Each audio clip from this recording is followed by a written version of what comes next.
علامہ صاحب شیعہ اور سنی کی طلاق کے کیا مسائل ہیں؟ طلاق کا کیا فرق ہے؟ آپ کے ہاں کیا ہے؟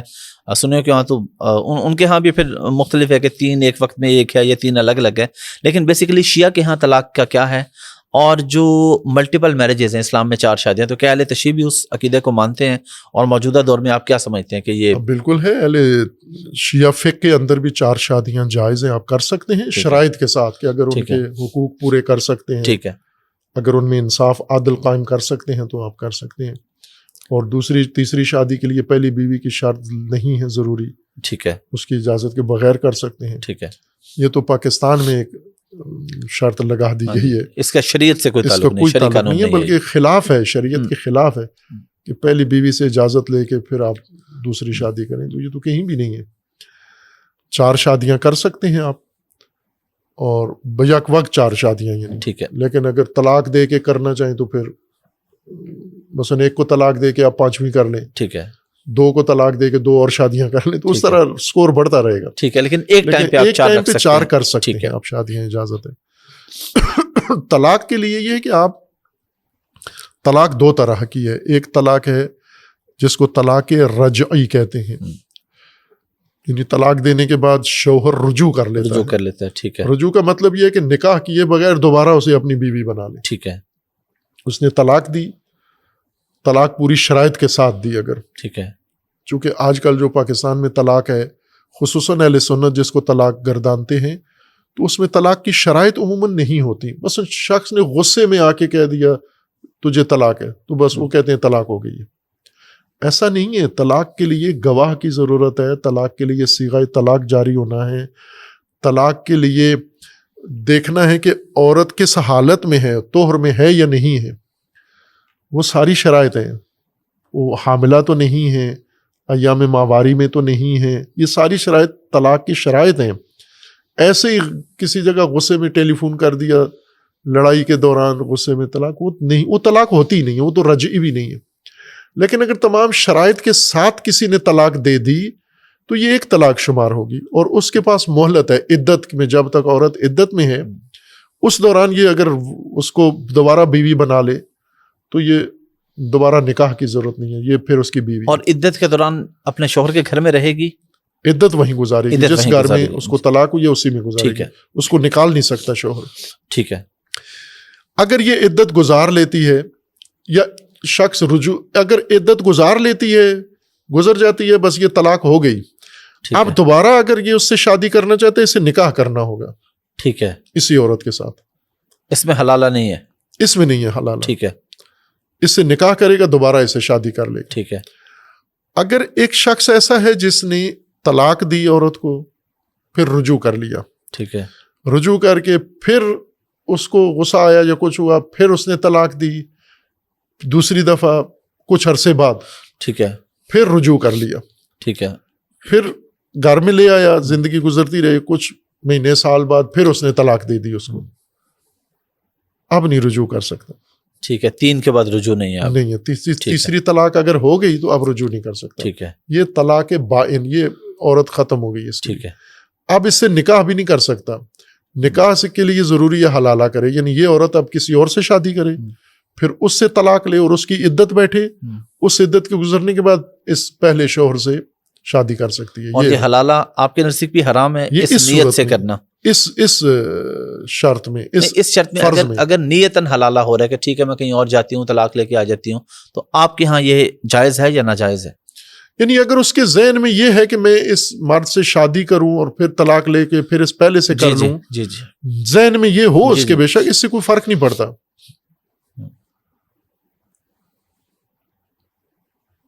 کہ میں اس سے شادی کر لوں، بلکہ اس سے طے کر لے کہ میں تیرے ساتھ شادی کروں گی، تیری بیوی بنوں گی، پھر تو مجھے طلاق دے گا، پھر میں اس سے شادی کر لوں گی.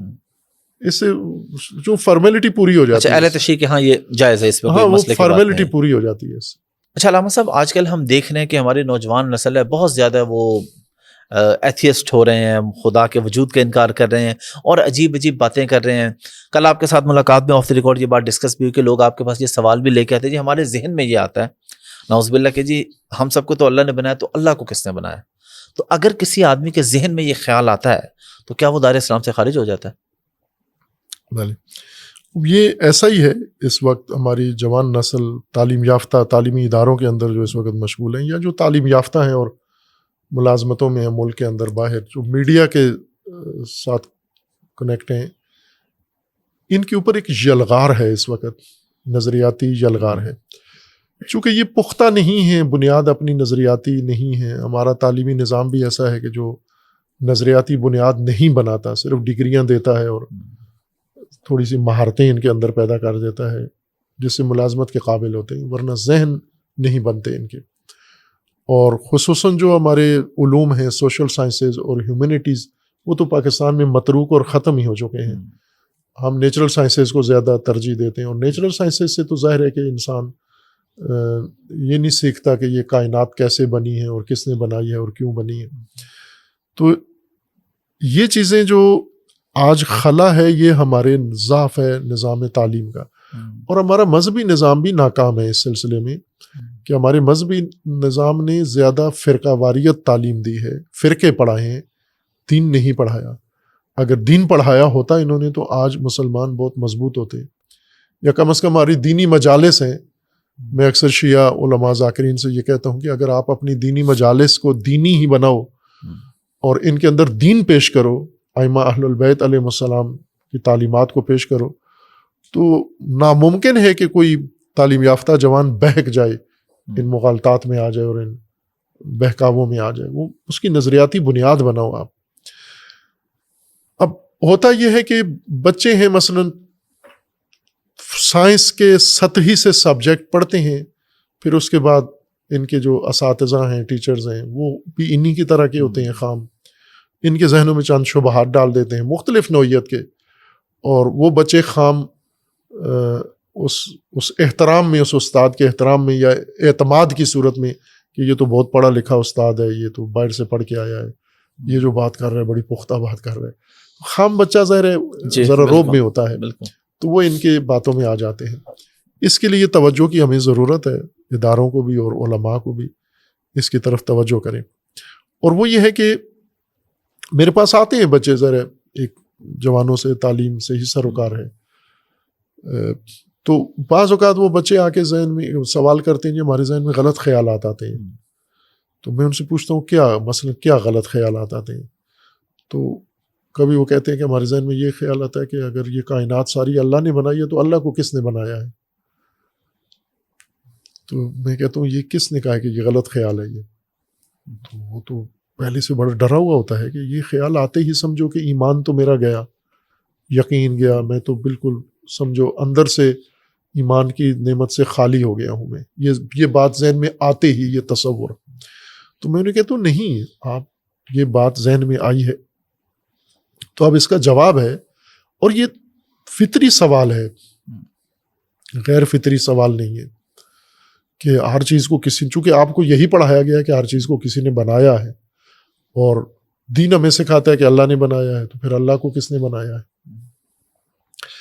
لیکن یہ ہمیں تھوڑا اس بنیاد میں جانا پڑے گا کہ یہ جو فارمولہ ہمیں پڑھایا گیا ہے کہ ہر چیز کو کسی نے بنایا ہے، یہ ادھورا فارمولہ پڑھایا گیا ہے کہ ہر شے کو کسی نے بنایا ہے نا. یہ قانون پورا یہ ہے، ہر وہ شے جو پہلے نہیں تھی اور پھر پیدا ہوئی ہے اس کو کسی نے بنایا ہے.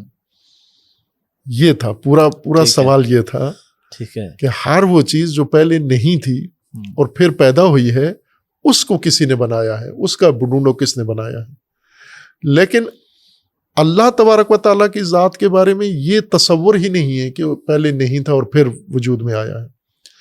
اللہ کی ذات قدیم ہے، ازلی ہے، یعنی یہ فرض نہیں ہے کہ اللہ بھی نہیں تھا. کوئی ایسا دور، وقت، ایرا ایسا گزرا ہے کہ جس میں اللہ بھی نہیں تھا، پھر اللہ پیدا ہوا، پھر اللہ نے کائنات پیدا کی. نہ، یہ تصور غلط طریقے سے ہمارے ذہن میں آ گیا ہے. جیسے مثلا جو چیز گیلی ہے تو دیکھا جاتا ہے کس سے گیلی ہوئی ہے. مثلا یہاں فرش گیلا ہے یا میز گیلی ہے تو آپ پوچھتے ہیں کہ یہ کیسے گیلی ہو گئی. پانی کے بارے میں تو کبھی آپ نے پوچھا یہ پانی کیسے گیلا ہو گیا؟ چونکہ جو چیز خشک تھی اپنی ذات میں گیلی نہیں ہے لیکن اب گیلی ہے، تو ہمیں اس کے بارے میں پوچھنا ہے کہ کیسے گیلی ہوئی. لیکن جو پیدائش میں جو اپنی بناوٹ میں جو اپنی ہستی میں ہے ہی گیلی, اس کا تشخص یہی ہے کہ اس نے گیلا ہونا ہے, تو اس کے بارے میں ہم کیا پوچھیں گے؟ مثلا یہ کمرہ گرم ہے تو ہم پوچھتے ہیں جی گرم کیسے ہوا, لیکن آگ کیسے گرم ہے یہ تو نہیں ہم پوچھیں گے, تو اس کی تو ذات میں ہے گرمائش ہے. تو یہ وہ چیز ہے جو ہم اپنے بچوں کو بتانا بھول جاتے ہیں. وہ بچے سنی سنائی دیکھا دیکھی میں کہتے ہیں ہر جو کچھ ہے اس کو کسی نے بنایا ہے, تو پھر اللہ کو کس نے بنایا ہے؟ نہ, ہر جو نہیں تھا اور پیدا ہوا ہے اس کو کسی نے بنایا.